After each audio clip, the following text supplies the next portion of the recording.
Hi students, the topic of today's video is SN2 reactions of haloalkanes. Before starting the main concept, I would like to give you a little information on nucleophilic substitution reactions of haloalkanes. General formula of haloalkanes is Rx, where R is an alkyl group. Examples of alkyl groups are methyl, ethyl, etc. And what is X? X refers to halogen atom. It could be atoms like fluorine, chlorine, bromine or iodine. In haloalkanes, we have a carbon-halogen single bond like this. As we all know, halogens are more electronegative when compared to carbon atom. That's why the two electrons of the carbon-halogen bond are attracted more towards halogen atom, thereby creating partial negative charge on halogen and partial positive charge on carbon. It can be shown like this: delta minus on halogen and delta plus, that is partial positive charge on carbon atom. Now, because of the development of partial positive charge, this carbon atom is easily attacked by reagents having negative charge or the reagents with lone pair of electrons. Such electron-rich reagents are called as nucleophiles. So what are nucleophiles? These are the nucleus-loving species, or these are the groups which get attracted towards positive charge. Here I have given few examples for nucleophiles. In the first set, we have negatively charged ions like hydroxide, cyanide, chloride. And as you can see, even neutral molecules like ammonia and water can act as nucleophiles. But the thing is, they should be electron rich. In this case, ammonia has one nitrogen atom which has one lone pair of electrons. And here we have water with oxygen which has two lone pairs. So such nucleophiles can attack partially positive carbon atom of alkyl halides. Now, when a nucleophile stronger than the halide ion comes in contact with this alkyl halide, substitution reaction can happen there.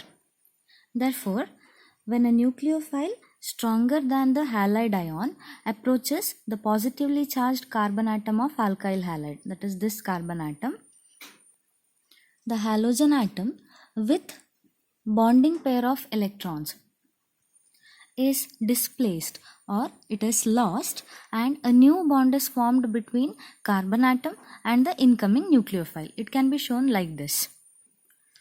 When the nucleophile approaches the alkyl halide, it can attack the partially positive carbon of alkyl group, thereby breaking the bond between alkyl group and halogen, and we get the product like this.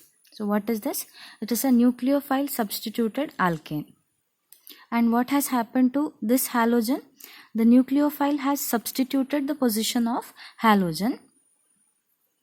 It is lost in the form of halide ion. So while leaving, it takes both the electrons, both the bonding electrons along with it. Such a reaction is called as nucleophilic substitution reaction. Hence, a reaction in which a stronger nucleophile displaces a weaker nucleophile can be called as nucleophilic substitution reaction. See, during this reaction, the halide ion leaves the haloalkane molecule. That's why halide ion is called as leaving group. The atom or the group which departs with its bonding pair of electrons is called as leaving group. In the present example, halide ion is the leaving group. Again, better the leaving group, more easier will be the substitution reaction. As we all know, iodide is the biggest among halide ions. That's why iodide is the best leaving group among halide ions. Then comes bromide, then chloride, and finally fluoride. Fluoride, being the smallest, is the weakest leaving group among halide ions. Since iodide is a good leaving group, alkyl iodides are more reactive towards substitution reaction, and since fluoride is the weakest leaving group, alkyl fluorides are least reactive towards nucleophilic substitution reaction. The order of reactivity is: alkyl iodides are most reactive, then alkyl bromide, after that alkyl chloride, finally alkyl fluorides. I hope you understood the basics of nucleophilic substitution reaction now. In 12th standard syllabus, two types of nucleophilic substitution reactions are given. One is SN2, other one is SN1. So SN2 is bimolecular nucleophilic substitution. And what is SN1? One is for unimolecular nucleophilic substitution. In today's video, we will see SN2 reaction in detail. So, SN2 reaction or bimolecular nucleophilic substitution reaction. The reaction between methyl chloride and hydroxide ion to give methanol and chloride ion is an example for SN2 reaction. This reaction follows second order kinetics. That means rate of this reaction depends upon concentration of both the reactants. They are methyl chloride and hydroxide. You must have studied this one in chemical kinetics chapter. For a second order reaction like this one, the rate equation can be written as follows. Rate is equal to rate constant K into concentration of first reactant into concentration of second reactant. Therefore, for this reaction, the rate law can be written like this. Rate is equal to K into concentration of methyl chloride into concentration of hydroxide. What is the meaning of this rate equation? It is simple. The alkyl halide methyl chloride and the nucleophile hydroxide are taking part simultaneously in the rate determining step. Now we will see how that happens. Here we have the incoming nucleophile hydroxide ion, and this is methyl chloride CH3Cl. This is how you can represent methyl chloride three-dimensionally. The three atoms hydrogen, carbon and chlorine are found on the plane of this paper, and one hydrogen atom is coming towards you and the other hydrogen atom is moving away from you. That means it is going to the direction away from you or to the back side of this paper. Now, as we discussed before, in alkyl halides, the carbon atom to which halogen is attached will develop a partial positive charge over it. Because of that, the hydroxide ion, negative charge of hydroxide ion attacks on that carbon atom. At that time, simultaneously, the carbon-chlorine bond will start breaking. It can be represented like this. This is a transition state of carbon atom in which carbon hydroxide bond is partially forming. It is represented by this dotted line, and carbon chlorine bond is partially breaking. Since this transition state is unstable, it ultimately decomposes to give products methanol and chloride ion.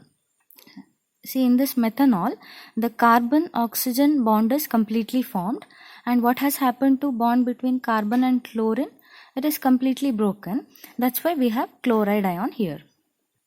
See, I didn't have much space here. So if this structure is not clear to you, here I have written the clear structure of methanol, CH3OH. Just to understand the reaction little more, we will analyze the structure of transition state once again. Normal valency of carbon is 4, right? But in the transition state, if you count the number of groups attached to this carbon atom, 1, 2, 3, 4, 5. So carbon is attached to 5 groups. That's why in the transition state, carbon is pentavalent. And pentavalent carbon is highly unstable. That's why during this reaction, it is not possible to isolate this pentavalent transition state. And since it is unstable, it readily decomposes to give the products. They are methanol and chloride ion. One more thing, students. Here the nucleophile is attacking from the back side of the alkyl halide and the leaving group is leaving from the front side. That's why when the product is formed, you can see inversion of configuration.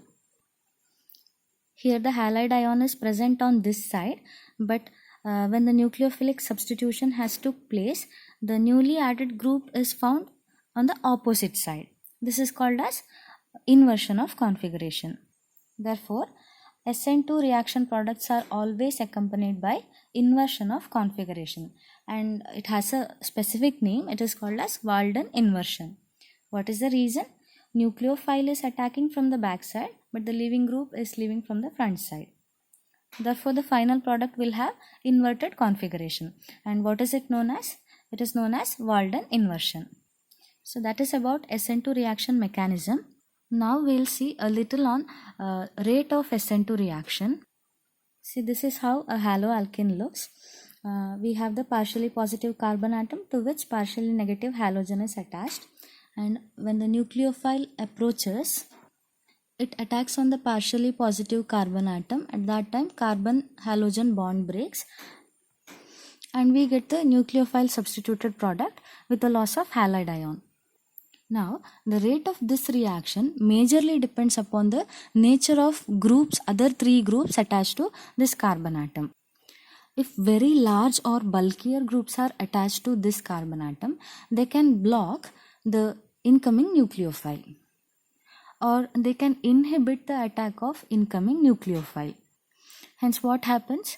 The reaction becomes more and more difficult, or rate of the reaction decreases.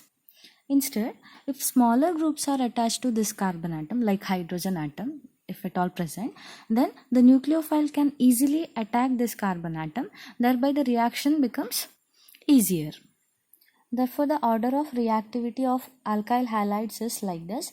Methyl halides show highest rate, then comes primary halide, then secondary halide, and finally tertiary halides, which show minimum rate. See, this is methyl halide. In this case, carbon is attached to 3 smaller hydrogen atoms. So bulky groups are not there to block the incoming nucleophile. That's why nucleophile can easily attack this carbon. Hence, the reaction rate will be more. See the structure of primary halide, in which halogen is attached to primary carbon atom. What is primary carbon? A carbon which is attached to 2 hydrogens and 1 alkyl group. Here again, the 2 hydrogens are smaller. That's why reaction is not that difficult. Then comes the secondary halide, in which halogen is attached to secondary carbon. What is secondary carbon?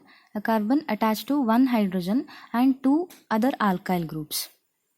The bulkiness has increased a little bit here, so reaction is little difficult here.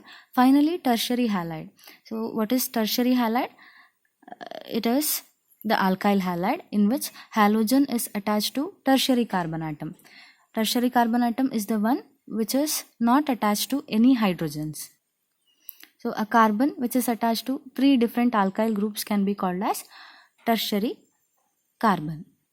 So tertiary halide shows maximum bulkiness. So presence of bulky groups will inhibit the reaction. How? By blocking the incoming nucleophile. And that effect is called as steric hindrance or steric effect. Therefore, if steric hindrance is more, the reaction rate will be less. Since methyl halides have minimum steric effect, they show highest rate of SN2 reaction. Since tertiary halides have maximum steric effect, they show minimum rate of SN2 reaction. I hope this order is clear to you now. So SN2 reaction is a very important question which can be asked for 2 or 3 marks. In your exam, you can write the answer in this manner. In the first point, nucleophile attacks on the carbon atom attached to the halogen, that is leaving group. And second point is, a transition state is formed in which bond between carbon and nucleophile is partially formed and bond between carbon and halogen is partially broken. And finally, the new bond is formed between carbon and nucleophile with the loss of halide ion, that is the leaving group. Then you can give one example. Reaction between methyl chloride and hydroxide ion. Why is it called SN2 or why is it called bimolecular reaction? Because rate of the reaction depends on the concentration of both the reactants, methyl chloride and hydroxide. Here is the mechanism. Hydroxide attacks on the methyl chloride in this way. At that time, a transition state is formed. Here we have a partial bond between carbon and hydroxide. Uh, partially bond is broken between carbon and chloride. Then finally this transition state decomposes to give product, that is methanol and chloride ion. And finally, the last point, nucleophile attacks from the direction opposite to that of the leaving group, this way. Therefore, at the end, configuration of carbon atom under the attack inverts, and it is called as inversion of configuration. Below each symbol you can write the names also. Products are methanol and chloride ion. If you write the answer in this way, you can easily score 3 marks.